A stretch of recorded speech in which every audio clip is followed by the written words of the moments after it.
भोपाल में निकली 2 किलोमीटर लंबी रैली, बंद रहे बाजार। बांग्लादेश में हिंदुओं पर हिंसा के खिलाफ प्रदर्शन में जुटे 1 लाख लोग। दुकान बंद कराने पर विवाद। भोपाल में सकल हिंदू समाज ने बांग्लादेश हिंसा के खिलाफ प्रदर्शन। मध्य प्रदेश के भोपाल में बुधवार को सकल हिंदू समाज के आह्वान पर बांग्लादेश में हिंदुओं के साथ हो रही घटनाओं के विरोध में प्रदर्शन करते हुए भोपाल के भारत माता चौराहा पर लगभग 12 बजे से दोपहर 2 बजे तक लोगों का आगमन शुरू रहा। इसमें लगभग 1 से 1.5 लाख लोग एकत्रित हुए। विरोध प्रदर्शन में साधु संत भी मौजूद रहे। मंच से ही हिंदुओं के साथ हो रही घटना को लेकर संतों ने कड़ा विरोध जताया। मंच से ही सुप्रीम कोर्ट के वकील अश्विनी उपाध्याय ने कहा, बांग्लादेश में हो रहे नरसंहार को लेकर कड़ा विरोध जताया। कहा कि वहां की सरकार फैल होती। आजकल 5 तरह का जिहाद चल रहा है, जिसमें लव जिहाद, ड्रग जिहाद, घुसपैठ जिहाद, धर्मांतरण जिहाद, जनसंख्या जिहाद शामिल है। सभी हिंदुओं को एक साथ होकर अपना शक्ति प्रदर्शन करने की जरूरत है। अगर यह नहीं हुआ तो यह सभी बांग्लादेश जैसे हालत होने में समय नहीं लगेगा। हिंदू समाज की यात्रा भारत माता चौराहा से होते हुए 2 किलोमीटर लंबी रैली के रूप में निकली। यात्रा में 1 लाख से अधिक लोग मौजूद रहे। हिंदू समाज के लोगों ने जमकर नारेबाजी करते हुए रोशनपुरा चौराहे पहुंचे। यहां कमिश्नर संजीव सिंह एवं जीपम सीईओ ऋतुराज सिंह को ज्ञापन सौंपकर रैली का समापन किया गया। प्रदर्शन को व्यापारियों का भी समर्थन मिला। भोपाल के बाजार आधे दिन तक बंद रहे। कृषि उपज मंडी में व्यापारियों ने अनाज की खरीद नहीं की। भोपाल का थोक दवा बाजार भी पूरी तरह से बंद है। भोपाल केमिस्ट एसोसिएशन के अध्यक्ष जितेंद्र ठाकर ने बताया, थोक दवा दुकानें नहीं खुली, मेडिकल खुले रह गए।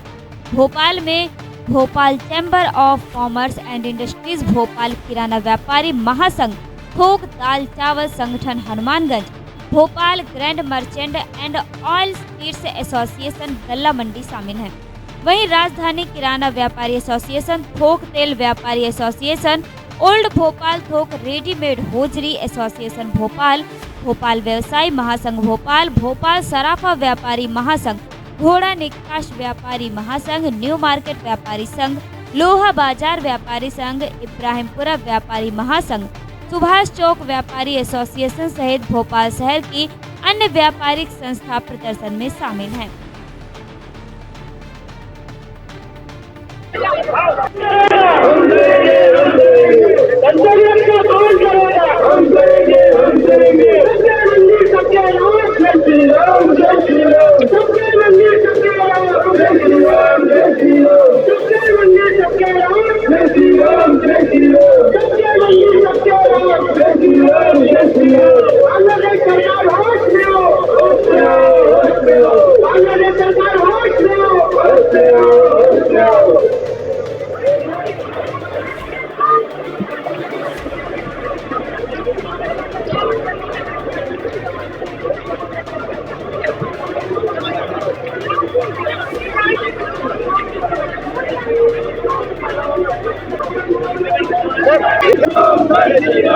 केरल में, कोई अग्रवाल है, कोई इसके अलावा कोई दूसरे धर्म के लोग हैं, सब बने हुए अलग अलग बढ़ते जा रहे हैं। हिंदू को एक होना चाहिए और हिंदू एक ही, और तभी जंग जीत सकते हो, वरना नहीं। वरना आज उनके घर में घुसे, कल अपने घर में घुसेंगे। हमारे यहाँ भी वही चीज हो रहा है। आज क्या हम इसको शुरुआत मानेंगे? आज क्या हम इसको शुरुआत मानेंगे? शुरुआत तो पहले हो चुकी है। आज तो हम लोग वोट हो रहे हैं, आज तो और आगे बढ़ रहे हैं। आज होना चाहिए, भोपाल अकेले में नहीं, हर शहर में, हर राज्य में और हर पूरे देश में होना चाहिए। ये संगठित हिंदू तो पूरे विश्व में होना चाहिए। बांग्लादेश है एक देश है, उसके अलावा और भी देश है, वहाँ भी हिंदू रहते हैं। उनके साथ ऐसा होने लगा तो फिर सब जगह होना चाहिए, पूरे विश्व में होना चाहिए। ये देखिए, आज हमारा जो विशाल प्रदर्शन हिंदू भाइयों का है, बांग्लादेश में जो हमारे भाइयों के खिलाफ जो अत्याचार हो रहे हैं, वहाँ माताओं बहनों के साथ अत्याचार हो रहे हैं, उसके विरोध में सारे हिंदुस्तान में नहीं, सारे वर्ल्ड में इसका विरोध हो रहा है। इसलिए आज हम ये अपना हिंदुओं का संगठन आज सामने खड़ा हुआ है। Thank you very much. परिचय दे दीजिए आपका। जी, आपका परिचय दे दीजिए। एच एल झा झा वकील साहब पूछ लीजिए, एजेंट झा वकील साहब।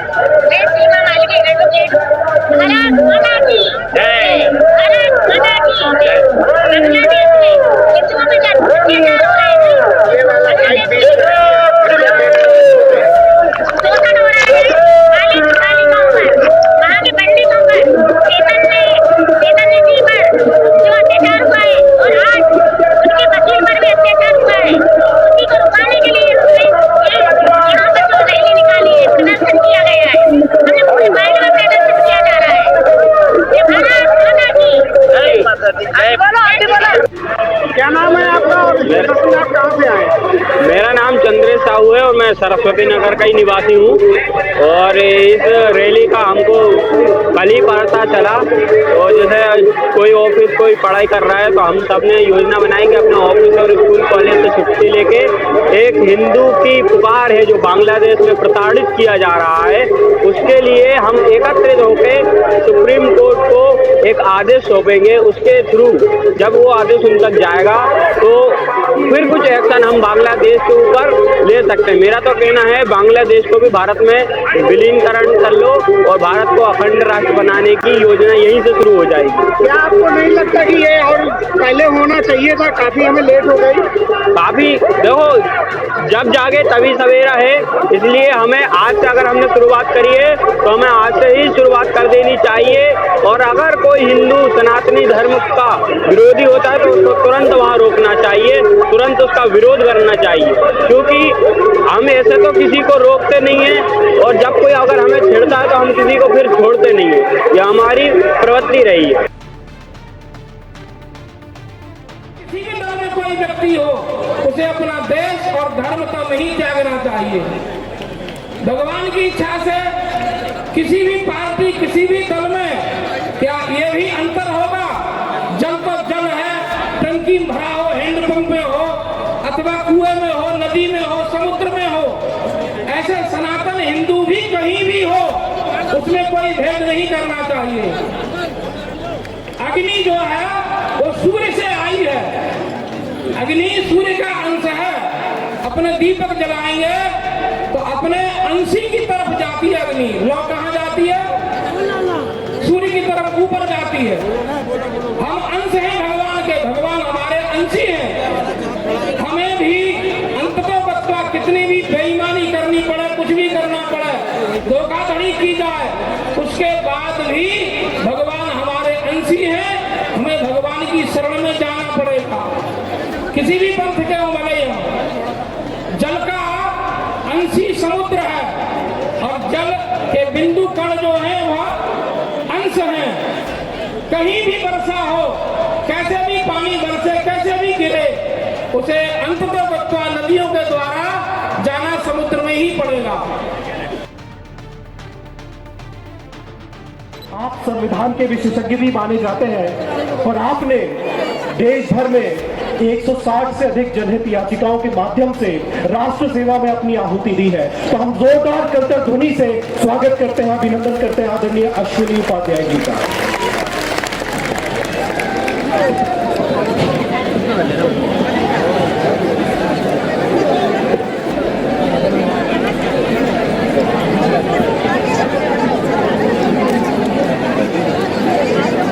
जय सिया राम, जय सिया राम, जय सिया राम, राधे श्याम, राधे श्याम।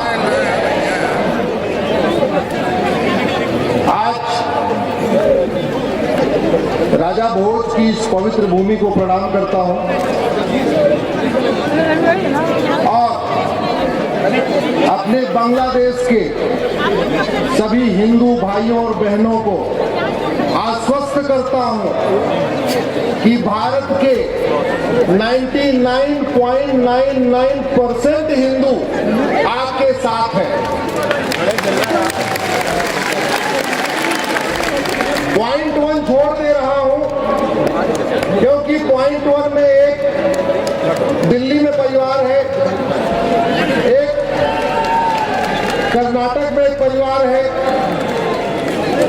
एक तमिलनाडु का परिवार है, वो भी हिंदू है लेकिन शायद वो बांग्लादेश के साथ नहीं है। ऐसे एक आध यूपी में परिवार है, तो देश में 50-60 परिवार हैं जो हर मामले में सार्वजनिक रूप से अपना बयान जारी करते हैं। लेकिन बांग्लादेश में इतना नृशंस नरसंहार हो रहा है, इसके बावजूद उनका सार्वजनिक बयान नहीं आया है। तो ये मान के चलते हैं कि यानी जो कुछ बांग्लादेश में हो रहा है उनको मूक समर्थन वो दे रहे हैं। मैं आशा करता हूं ये जो 50 परिवार बांग्लादेश के मामले में शांत बैठे हुए हैं, चाहे वो दिल्ली का परिवार है या यूपी का परिवार है या झारखंड का परिवार है या तमिलनाडु का परिवार है, वो अपना मौन तोड़ेगा और स्पष्ट कर देगा कि वो बांग्लादेश के हिंदुओं के साथ है या बांग्लादेश के चरमपंथियों के साथ।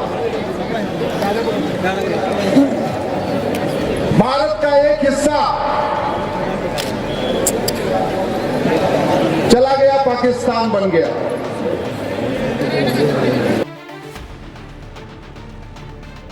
उन्माद की आग है, ये फैल रही है। और आज बांग्लादेश में जो कभी ईस्ट बंगाल कहलाता था, वहां पिता के सामने बेटी का बलात्कार हो रहा है। हमसे बहुत सारे लोगों ने व्यक्तिगत रूप से संपर्क करके बताया कि परिवार को घेरते हैं और बच्चों के सामने मां का बलात्कार करते हैं, परिवार को घेरते हैं और भाई के सामने बहन का बलात्कार करते हैं, परिवार को घेरते हैं और पति के सामने पत्नी का बलात्कार करते हैं। वो जो बाबर, हुमायूं, तुगलक, गजनी, गौरी की सोच थी, जिसको हमने किताबों में पढ़ा है, आज वो साफ साफ वहां दिख रहा है। और अगर ये बांग्लादेश की आग को शांत नहीं किया गया तो ईस्ट बंगाल की आग धीरे धीरे वेस्ट बंगाल में प्रवेश करेगी।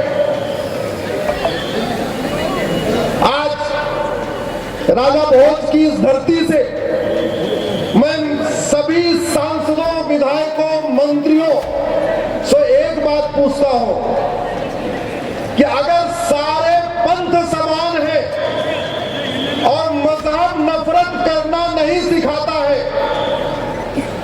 तो पूर्व प्रधानमंत्री मनमोहन सिंह जी को, इंद्र कुमार गुजराल साहब को, आडवाणी जी को अपना घर, मकान, खेत खलिहान, उद्योग व्यापार छोड़कर क्यों भागना पड़ा? अगर आप कहेंगे नहीं वो तो चंद लोग होते हैं, तो अगर चंद लोग जब उन मनमोहन सिंह जी को खदेड़ रहे थे तो मनमोहन सिंह जी के पड़ोसी आके मनमोहन सिंह जी के साथ क्यों नहीं खड़े हुए? आज मैं यहां राजा भोज की धरती से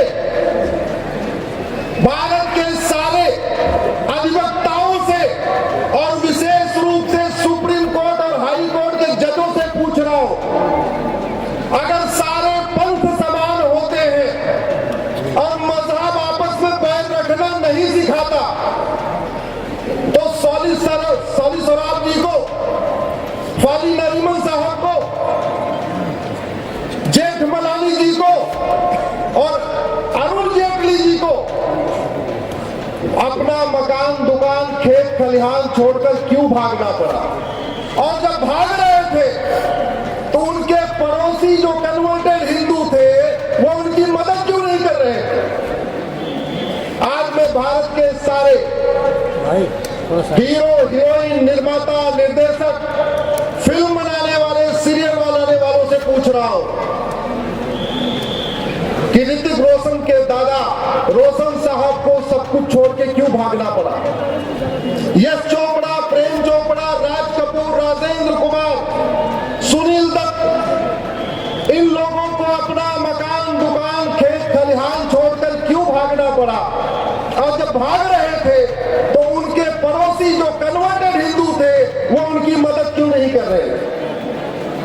आज मैं भारत के सारे पत्रकारों, कलमकारों, लेखकों, बुद्धिजीवियों से पूछ रहा हूं कि आखिर गुलजार साहब को, खुशवंत सिंह जी को अपना मकान, दुकान, खेत खलिहान छोड़ के क्यों भागना पड़ा? आज मैं सारे खिलाड़ियों से पूछता हूं कि लाला अमरनाथ, मोहिंदर अमरनाथ और मिल्खा सिंह जी को सब कुछ छोड़ के क्यों भागना पड़ा? क्योंकि जब जब भारत में कोई बात आती है, जब भारत में हम कहते हैं संविधान लागू करो, तो हमको ही सांप्रदायिक करार दिया जाता है। जिस भगवा झंडे से पूरा आजादी का आंदोलन हुआ, जैसे वो भगवा झंडा लेके हमको निकलते हैं, कलमकार हमको ही भगवाधारी बोल देते हैं। आखिर पाकिस्तान, आज बांग्लादेश में संविधान भी है, बांग्लादेश में सुप्रीम कोर्ट भी है, बांग्लादेश में सेना भी है, बांग्लादेश में टीवी चैनल भी है, बांग्लादेश में नेता, अभिनेता, लेखक, बुद्धिजीवी, पत्रकार, कलमकार सब कुछ है जो भारत में है। फिर वहां के हिंदुओं को अपना मकान, दुकान, खेत खलिहान छोड़कर क्यों भागना पड़ रहा है?